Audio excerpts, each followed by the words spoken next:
This project has had a self-consciously international cast to it, and I think that the final summary panel appropriately reflects that. We have a new guest, Jose de Gregorio of the University of Chile, and before that, his country's central bank governor, Adam Posen, president of the Peterson Institute, and before that, a member of the Bank of England's Monetary Policy Board, and Ri Chang-yang, currently chief economist, Asian Development Bank, and before that, his country's Sherpa when they hosted the G20 summit, and someone who's held a variety of high-level positions in the financial regulatory apparatus of South Korea. So, Jose, would you like to go first? Sure. Okay, thank you very much. It's a pleasure to be here. And it is interesting to talk about Asia, Europe, the world, and Latin America. So, first of all, I'll make, in my time, 4 or 5 points, but I would like to start with my first point in my declaration as economist, which says all countries are created equal. So all these ideas that Latin America is special, Asia is special, or the US special, I think that is kind of an exaggeration, and many times it helps to avoid learning from each other. I will tell you just one anecdote. In 1992, I was a young economist. I was younger than now. I was a young economist at the IMF, and I went to Spain and Italy. And I was with a very, very famous current economist in Europe. And I told them, just before the EMS crisis, you are like Latin America. You have a huge current account deficit, you have fixed exchange rate, you will have a collapse. And they said, but we are the developed countries. And they had a collapse, but they didn't have a financial crisis. So that's why they did well. So I think that recently we heard that many times before 08. So I think that and I want to tell you just one story. And in a work that I did with some colleagues, I wrote that the first modern financial crisis was Chile in 1982. And nobody cares about, we don't have enough data, it's difficult to talk. That was Pinochet, that was a very bad guy. So nobody wants to talk too much about Chile, that period of Chile. But in 1982, Chile had a fixed exchange rate, has very strong public finance. It went through a process of financial liberalization, and the result were strong growth, an appreciation of the exchange rate. They kept strong public finance, a huge current account deficit, above 10% of GDP, but was all of private origin. So according to Lawson, this was a thing that not to worry. And then we had the crisis. Now the crisis is not so famous as the Mexican crisis, but it happened a year before. Mexico collapsed in '83 when they said after Volcker, in June '83, I think it was June '82? July '82, because the crisis in Chile was June '82, so it was before. It was T-1, it depends on the frequency. But it was June '82 collapse, the Chilean economy, collapsed the fixed exchange rate regime, and there was a huge financial crisis that took several months and a year, and that was huge. So there were capital controls. There were capital controls like unremunerated reserve requirement. They didn't avoid the crisis.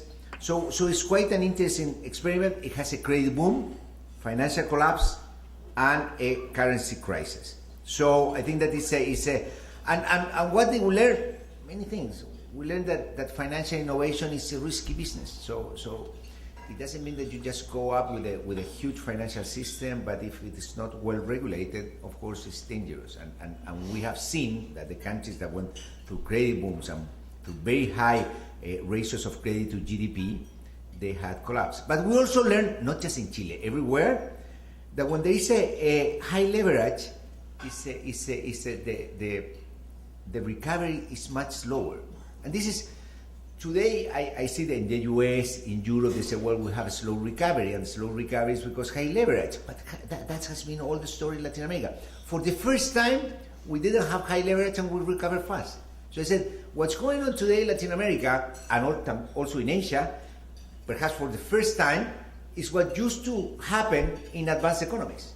Now what's going on in advanced economies today is what used to happen in emerging markets, and it's a result of leverage.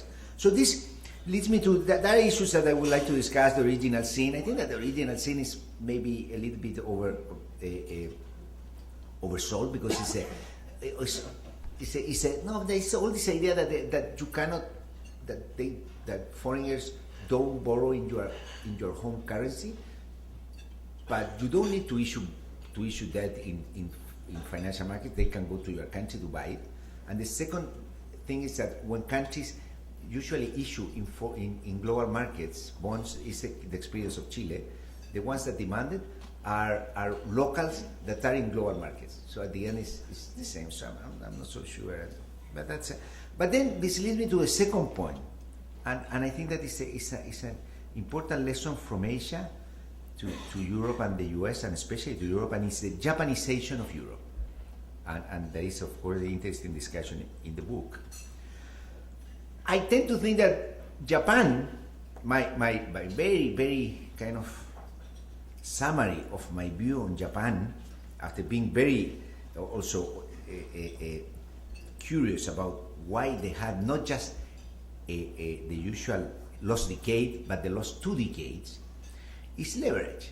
So there is the extreme story that Japan was everything fine, but was a very high level of indebtedness without restructuring. I think that that's key. There was no restructuring in Japan. And this is the idea of the zombie firms. There is the positive view, which is this Kuhn view that this will come and this will disappear because they are very productive, or the Oshii, Kashape view on the leveraging. But Japan, highly leveraged economy without restructuring. So when you don't have restructuring, it's very difficult to recover. And this, I think, that is a tension in Europe. Because if you go back to the Chilean experience and you compare to other Latin American countries, the restructuring in Chile was well done. And many banks went bankruptcy, many companies went bankruptcy, and there was huge unemployment close to 30%, but it recovered very fast. And this is a reminder of what's happened, not just in Asia, what's happened in Europe in '92 with the Finland crisis, with the Swedish crisis, that they had a very rapid deleveraging because they allow the firms to restructure. So there is this issue, which I think that is a very important tension that has happened in Europe, and all these things that we support bank as long as they lend to the private sector. I think that it may be fine on saying that we don't want to squeeze firms, but it may be wrong because you need to squeeze some firms. So I think that's a tension and my view is that general view, just by looking at the general numbers, that the US has done relatively well in the deleveraging, at least in the private sector, in housing, and Europe lags a little bit behind, and that may create the Japanization, which won't be 20 years, but could be many, many years of very slow growth. So we are very happy now because Europe is not declining, but it will grow 0.5 next year instead of falling 0.5, which is fine, but we are 5 years from the crisis. So we are getting close to the lost decade. I'm talking my third point about the lost decade, and this is interesting, about the Asian crisis, which I just by looking at numbers I realized. Latin America did extremely bad during the debt crisis, which is not a surprise. It was a debt crisis in Latin America. We called it Latin America. But what's more surprising is that Latin America did worse than Asia during the Asian crisis, which is a kind of not a puzzle, but Latin America didn't collapse. The first 2 years of the Asian crisis was very bad in Asia, but Asia recovered relatively fast, and Latin America basically did not grow from 1999 to 2003. So there was no growth. There was a currency crisis in Brazil. There was the first financial crisis in Colombia, the first that we know from recent 50 years. There was a currency crisis in Chile, sort of currency crisis, because there was a monetary squeeze. So things were pretty bad, and there was the convertibility collapse, of course. So, and this, I think, reminds the good role of macro policies, which, regardless of the heated discussion of whether you should have tightened so much or no in Asia, and there is a very big discussion on those issues, the recovery was quite strong. And I think that, and this leads me to the other issue, which is lessons that we have learned from Latin America and from Asia for international financial institutions. This crisis, the last one, is quite special. It's the first time in which the finance ministry and the central bank sit together with the IMF to negotiate a program with the provinces. That's the way I see it. This is the troika. It's kind of very. It's like going to Argentina. Argentina has a problem in Cordoba and in Tucumán. They go with the government, with the finance ministry, which in this case is Brussels, with the ECB, the central bank, and they go and they put an adjustment program in a province. So I don't want to say in a monetary union it's quite difficult. I think that the corporate governance is quite complicated to enforce a program where all involved parties are there. And I think that there's a lot of moral hazard and asymmetric information problems. I think that leads with the international financial institutions. So what to do? And for the same reason, then it comes the regional agreement. The one lesson that after the Asian crisis was that since we have problems with the international financial institutions and governance problems, over-representation, and we create our own international monetary fund. I think that's fine. I think that politically is fine. It's a complicated governance too. I don't think that it has been too active. We always mention swap lines and things that we did during the crisis. They were not central to the recovery of the crisis. Why? Because countries have so much reserves, they didn't use it. So you could have dispense of swap lines, and in Chile we didn't have swap lines. I called the Fed several times to get the swap line because it would be a very good signal that we are a very decent country. But we're too small to for them to pick up the phone. So basically, what we did was, okay, we do our own swap lines, and we did our swap lines because we were flooding in reserves, and we did everything, and we did almost the same without the support of the Fed. But I understand that they cannot answer the phone to very small countries when they have a huge crisis, because poor guys. So this is, I think, finally, I want to make a final point that this is something that came thinking in the introduction, and the authors, and the editors, which are to my left side, said, is a prepare as though you cannot prevent, which I think that is very sensible answer. It said, you have to be always prepared for the worst scenario. However, I would add, don't act as if the worst is happening, because what I think that this is like driving in a road, and you have always to be careful, okay? But it's a perfect road. However, if you think that there will be a problem in every mile, you will drive and you will collapse, and you will get tired because you will look everywhere. You will drive at 10 miles, and at the smallest hazard that you didn't see, you will collapse. And this happened a lot in Latin America, I think. So I think that this is quite important. Is be prepared for the worst, but act accordingly. And finally, just to say, I think that's very good to learn from Asia to the US to Europe. I think that we need to learn from all of us. I think that in Latin America we have to learn a lot from Asia.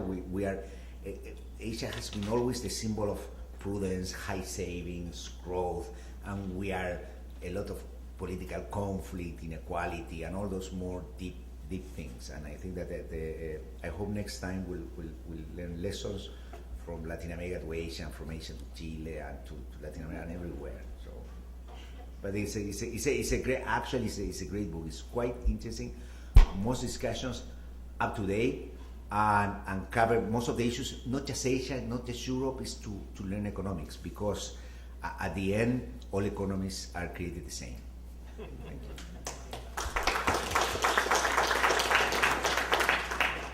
you. With or without original sin.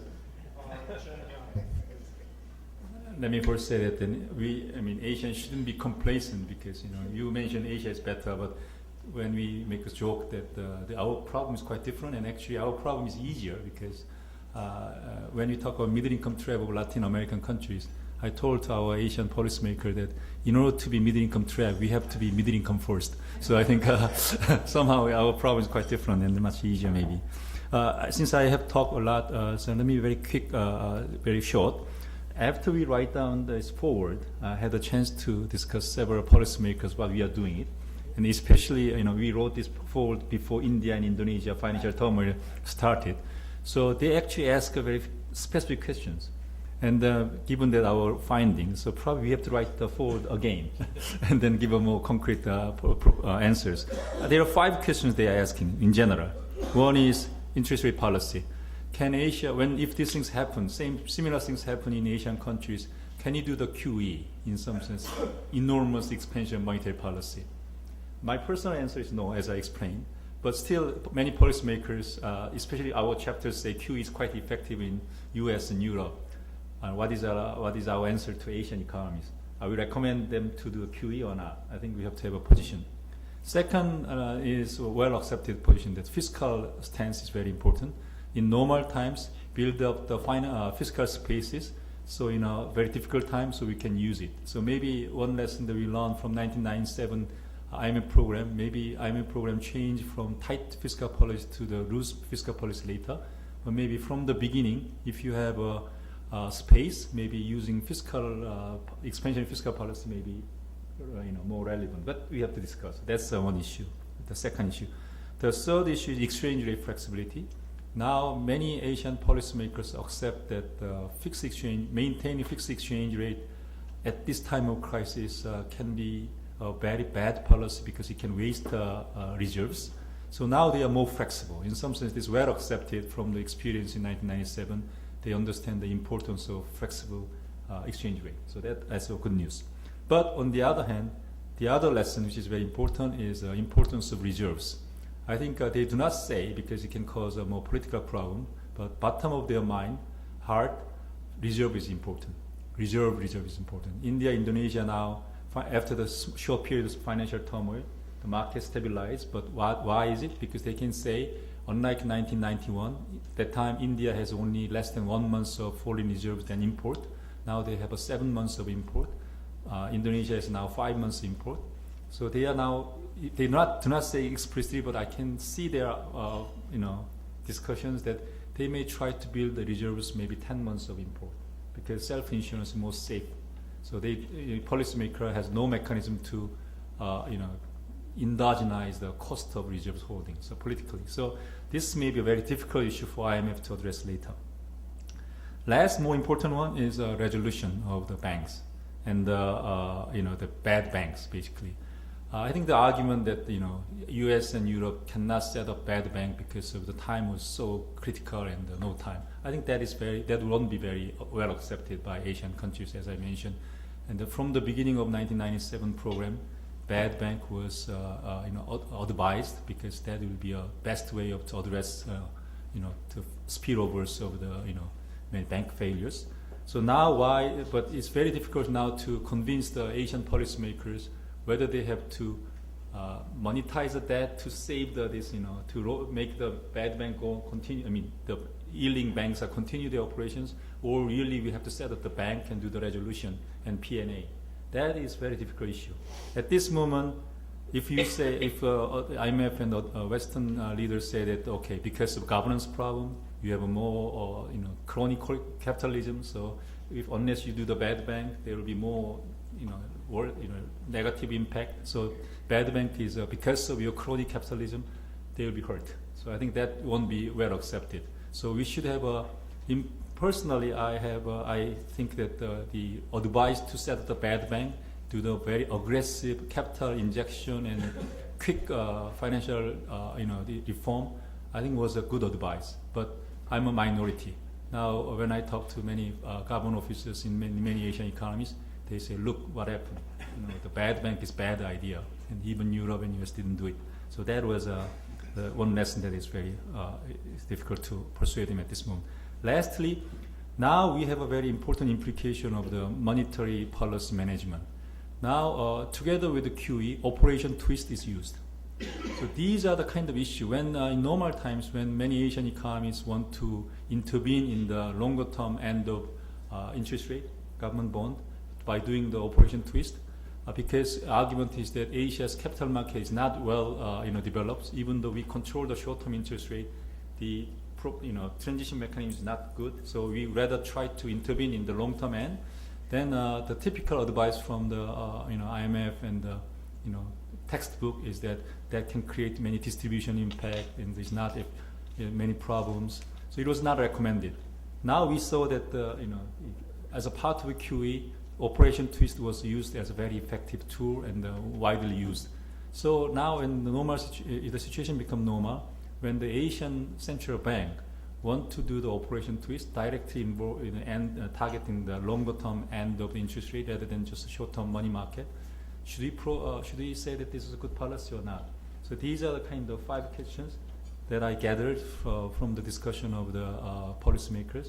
And I hope that the Peterson and we can actually write a short note of our answers so that this may be, I don't know, it will be necessary to have some views in a very near time, right? So I hope not, but so thank you very much. Thank you, Chen Young. Adam? Yeah, thank you, Marcus. Just because I'm not going to want to delay us when we get into the questions, let me say again, I came in to take over leadership of the Institute just about a year ago now, and Marcus and Chang Yong and Tom had this project well underway with our many contributing authors, and I was very excited to get on board with it. I think it is a good, very good piece of work, and it's been our pleasure to collaborate, and I'm grateful as well to Jose, who's been a recurring visitor here at the Institute the last year or so, for contributing to this discussion. Since Chang Yong kindly was more original and topical, that means he didn't read off our foreword. And since most of the people in the room have not yet read the book, I am going to sort of try to recap that because I think we did distill things pretty well. But let me just, it comes down to essentially 4 points. First, as Jose said, is prepare as though you cannot prevent. And this is about breaking down that idea that whether it's countries with big reserves or countries labeled developed or countries labeled democracies or countries with whatever label, we're going to have proof against financial crisis. I think a lot of us always felt that was a little ridiculous long before Reinhard Rogoff and long before 2008. But as many of our colleagues pointed out, there is no automatic proof. I think it is important to think of this as Jose put it. I mean, it's not really about being neurotic, okay? It's about being prepared. Those are 2 separate things. The idea of being prepared is then you don't have to be neurotic. And a lot of being prepared goes to things like we were mentioning about fiscal space, we were mentioning about foreign exchange reserves, but I think going to the QE point that Chang Yong has raised a couple times now, I think you can do a similar thing on monetary policy as you do with fiscal policy. If you've maintained a credible anti-inflation anchor in the good times, then it is more room for you to stabilize in the bad times. And there's a literature on this that makes this very clear. And my own experience at the Bank of England confirms this, that even though the Bank of England went to pretty extreme measures in 2009 to 2012, because they had run up a pretty good nominal anchor with low inflation expectations beforehand, this was not dislodged when they stabilized. And so when someone from the Reserve Bank of India would come to me, it would be, no, you probably can't do QE right now, but it's not because there's something wrong with QE or because your country's fundamentally different. It's just part of your problem was you allowed there to be too much inflation in the last few years, and so it's just not going to work. And sometimes things really are that simple, but I think it's important. The fiscal space idea is one that people have recognized, and I think it is totally important, but I think we also need to think in an analogous term on monetary space. But I think it is more than inflation. If you print out money, the exchange rate depreciation pressure will increase. So I think it's just for Yeah, the I don't. price Yeah, issue. you and I are going to have to debate this because I don't think that. The second thing is then use the stabilization policy. If you have room for stabilization policy, then use it. And I think, and Jose made reference to, of course, one of the flashpoints of Asian economists and independent commentators pushing back against the perceived IMF-US coalition of advice in the late 90s was the idea that in Korea in particular, the policy had been too tight. Now, as Jose has pointed out, and as previously Tom has pointed out, this did not prevent Korea from having a good recovery. And this is obviously not the whole game. Nonetheless, when you start looking at what happened in Europe, what is happening in Europe, when you start looking at what happened with the reversal of fiscal policy in the US in 2010 and 2011, that it really does matter in human terms, at least initially. And as Joe referenced earlier, there is this question of what game you want to play about structural reform, and does it work better or worse under tight circumstances. And I would go a little further. We didn't address this directly in the book, but I would go a little further and suggest that the Asian experience of the late 90s suggests bullying people into structural reform at a time of macro weakness doesn't always pay off. I think if you look at Korea and you look at Thailand and you look at the famous picture of Suharto in Indonesia, it's not clear necessarily that the IMF jumping on board with specific requirements about the clove monopoly was necessarily productive, nor would Suharto's lost his grasp anyway, without thereby tainting the IMF if they hadn't gotten so deep into other people's knitting. And I would argue similarly for the ECB today. Third point of 4, which I regret that we didn't make clear enough in the foreword because it's certainly argued very well in the book, particularly by Simon and James Kwok, is that I think in many ways the biggest hypocrisy of the US and Europe, or one of the two big hypocrisies, is on the banking system. And again, as Marcus indicated in talking about Chang Yong's background, there are people here who have done the tough stuff about closing and resolving banks. And this is the place where there's the greatest gap between what American and particularly European policymakers preached and what they have done in practice. And this is the place where the gap has done the most harm. Full stop. Chang Yong and I were actually together on a panel last spring at the annual meetings, and we both stood up and said the issue in Europe is because we didn't force the bank shareholders and bondholders in Northern Europe to take enough losses, and that's what's driving down the rest of Europe, both in macro terms and causing this, you talk about Japanization, this long-term stagnation. And the U.S. has admittedly done better on this than Europe, but has not lived up to the standards it set for itself when it lectured to Asia. And I think that this is just, frankly, has to be called out. It's just wrong.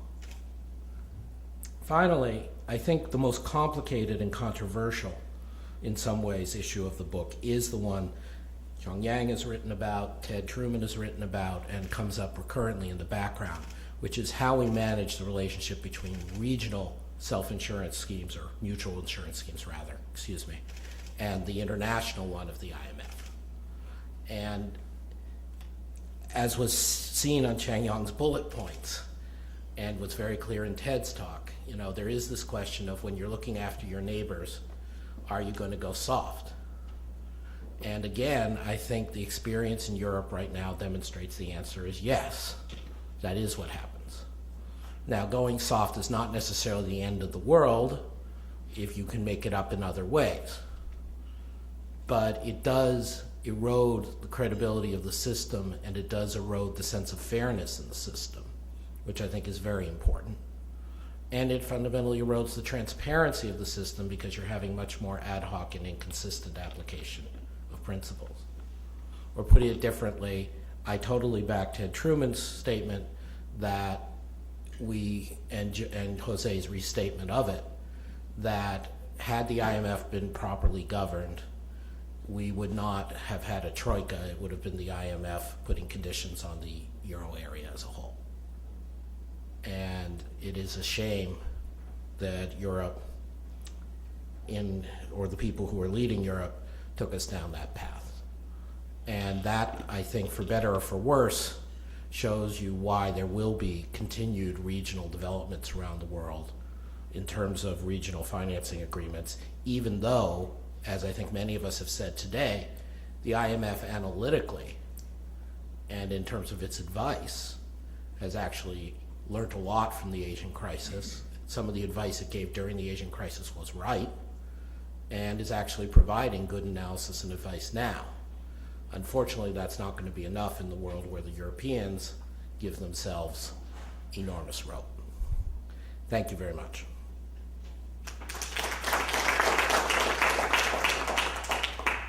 Thank you. So we have a few minutes before we have to close the session. A number of participants have other commitments this afternoon. So if you would like to ask a question, please raise your hand. We have a moving mic, and we have a mic in the back of the room. Yes, Hans Ginberg. I'd like to ask about the exchange rate flexibility that you said was much more recognized now. That, of course, raises the question of how much flexibility there should be, and if it's very far out into the flexible side, what provides the nominal anchor, and is it, what about exchange rate management? I was interested to see that in the Jack Pollack conference program, there's a whole section on exchange rate management as an issue that becoming more and more important.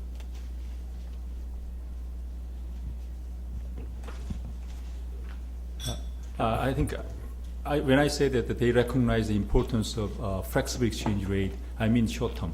When they were under attack, they have a choice of using reserves and then trying to fix the exchange rate, protect the exchange rate versus let the exchange rate depreciate. And on that short term, I do not mean that the Asian policymaker really changed the mind of the exchange rate management over the long-term issues. But what I'm saying is when in 1997, actually several Asian economies tried to protect the exchange rate level with various reasons. And that really expedited the loss of reserves, and they had later on find themselves much more difficult positions. So if you look at the current response of the India and Indonesia, they actually, Indonesia in the beginning a little bit, but they actually let the exchange rate depreciate, and rather than using the reserves. That part I mean, not the long-term exchange rate, system and management. And I just want to emphasize something I think is implicit with Chang Young said, but as usual, I want to be more blunt. I think to evaluate the benefits of the flexible exchange rate system, you have to give it more than the couple of months we've had since the reversal of capital flows to Indonesia and India. And obviously policymakers are coming to him and his colleagues in real time. But I am quite confident we're already seeing signs that it's going to be like the Singapore-Hong Kong comparison or others we had back in the Asian crisis, that with even a few months hindsight, it's going to be clear that not having a peg is a benefit, at least in the crisis situation. I want to make a factual point, which is quite interesting. During the global financial crisis, during 2008-09, in a period of 6 months, Korea and Indonesia depreciated more than 60%, which was completely different to what's happening in the Asian crisis. And that happens also in Mexico, in Brazil, in Chile, and in Colombia. And in Eastern Europe. And in Eastern Europe, yeah. So the depreciation was extremely sharp. There was no financial problems. 20 years ago, this would have had a full collapse of the financial system. And the path through to inflation was not that important because the anchor, most of these countries follow some form of inflation targeting. The anchor is expected inflation and not the exchange rate. The other thing that also is interesting is that the most reserves, there is no country, Venezuela and cases, special cases, but there was no country that spent more than 20-25% of reserves during the peak of the global financial crisis. So we face the worst crisis since the Great Depression, and countries use at most 20-25% of reserves. So flexibility and limited use of reserve, I think that was key, and having a lot, because at the end, when you see a country depreciating 60%, there is nobody that will shorten the currency. Because you say, well, these guys really want to float. Because I think that one key factor that, and today I'm worried. So we economists always have to be worried for something, tapering or whatever. I'm worried that fear of floating is coming back. Because we had this huge experience, but you see countries like Brazil complaining a lot about the depreciation, and it's just a normalization of the exchange rate. There may be some overshooting, 10%, 15%, but nothing to derail the economy. So this coming back of fear of floating, and if you cannot manage the exchange rate properly, you may have a lot of speculation, and I think that's much more risky. Okay, I think we have time for two more questions. We have Fred Bergson standing at the back mic. We have James Gordon who wants to ask a question. So while Fred's asking his question, you take the microphone over to James. We'll take the two questions and then we'll give everyone the final response. Just more on this theme you've already been discussing, questions to Chan Yang and Jose. Chan Yang, you predict that countries are going to want bigger reserves as an outgrowth of the current situation. You suggested that India, Indonesia might go up to 10%. Two questions. A, how do you think they'll do that? And B, what other countries would you put in the category, significant countries, that might try the same thing? Question to Jose, you say fear of floating. What does that mean in terms of reserve accumulation objectives in Latin America? Will they, as an alternative to that, then also seek a further increase in reserves?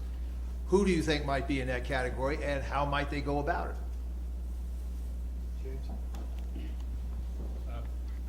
Thank you very much. I have, first of all, very interesting discussion today, but one thing I haven't heard, one aspect, is the extent to which the type of borrower, which the sector that was borrowing, has played a role. And I was wondering, a question maybe for Chang Yong-ri, whether should there also be a separate initiative to restructure on the borrower's side? So in Korea, for example, there was a corporate sector restructuring initiative. I think there's been much less progress with restructuring household debts in the US and in some countries in Europe. And I just wonder if that's maybe a factor which underlies the quicker recovery in Asia, is that corporate balance sheets were cleaned up quite quickly compared to household balance sheets in a more recent crisis. Thank you. Very good questions. You want to just go down the line answering? Okay, regarding reserves, there's one thing that is quite interesting. I think that reserves are accumulated more than for self-insurance, or as important as self-insurance is to protect competitiveness and to depreciate the exchange rate. So what will happen, my view in Latin America, is that since currencies have been weakening, there won't be for the next couple of years accumulation of reserves. Some countries may want to control the depreciation and spend some reserves, but at least the competitiveness reason to accumulate reserve won't be present, and that will cause, I think, very little incentives for reserve accumulation. There is one thing that I forgot to tell because it was in my notes, and there is a very important lesson, and I worry me a lot about Europe, and it's important in Asia, in Latin America, and it's the huge integration of the banking system, especially among countries that do not have the same currency, and you can lend in different currencies for mortgages. I think that creates a lot of financial fragility, which is I think that is a serious problem in Europe, and it's a serious vulnerability of the financial system. And just one final point, QE, I understand perfectly, QE is a policy done for zero lower bound. My interpretation for Asia is that they do QE in order to improve the transmission mechanism of monetary policy, because there is no linkages at different terms that you can have an impact on all the terms structure. However, there are two things that are important. When you do QE with high rates, the volatility of the balance sheet of the central bank and the gains are also huge. So it's pretty risky to do it. And second thing, in an open economy, this is Mander Fleming, in an open economy, the transmission mechanism from monetary policy to the economy is not the term structure, it's the exchange rate. So whenever you do monetary policy, you'll do something and you say, well, you cut rates, the exchange rate depreciate, and that's the transmission mechanism. More important, because most economists and this happens in Latin America a lot, long rates are very, not completely, but very well arbitraged with international interest rate. So although market are segmented, there is arbitrage in the long part of the curve in foreign markets and domestic markets. Thank you. I think to save my job, I want to be clear. I didn't predict or I didn't say this only for Indonesia, so I have to probably check what I said before. But what I'm saying is that after this recent financial turmoil, when you have some free discussion with policymakers, they all agree, in some sense, agree that the most effective tool to protect their financial market is a reserve, which means that when you discuss, probably they will give more weight on building the reserves. That's what I'm saying. It's not just for Indonesia and for many other economies. So I think I want to be clear. Second, so I think in some sense it will continue in some sense until they feel comfortable about having some enough reserves. This trend is it will continue. I think that's what I predict. So if that has some negative implication and consequence for the global economy, then I think that's why I think regional safety net and global safety net, how to improve the governance of IMF, all these issues is kind of related. So that is, I think, important issue. As for I agree that the fact that corporate debt was much reduced is maybe one of the reasons why they can more easily allow the exchange rate flexibility. Actually, I want to emphasize, as Tom mentioned in the beginning, Asia made a significant progress in financial restructuring, especially foreign exchange liability debt management. That actually make this having a more flexible exchange rate much easier. Before, when our corporations has lots of FX debt, if the exchange rate depreciate, they can bankrupt and they can have a vicious circle. So we couldn't let the exchange rate go down easily. But this time, Indonesia, about only 40% or less was foreign denominated debt for the corporate sector. In case of Korea, the total amount of the FX denominated debt is significantly reduced. So policymakers, it was much easier to allow the flexible exchange rate system. So I think one of the conditions to have this more flexible exchange rate system was a more sound debt management and corporate debt, and even including composition. That is very important. Household debt is, I think, is more the longer term issue of which affect the growth rate rather than the financial short-term instability.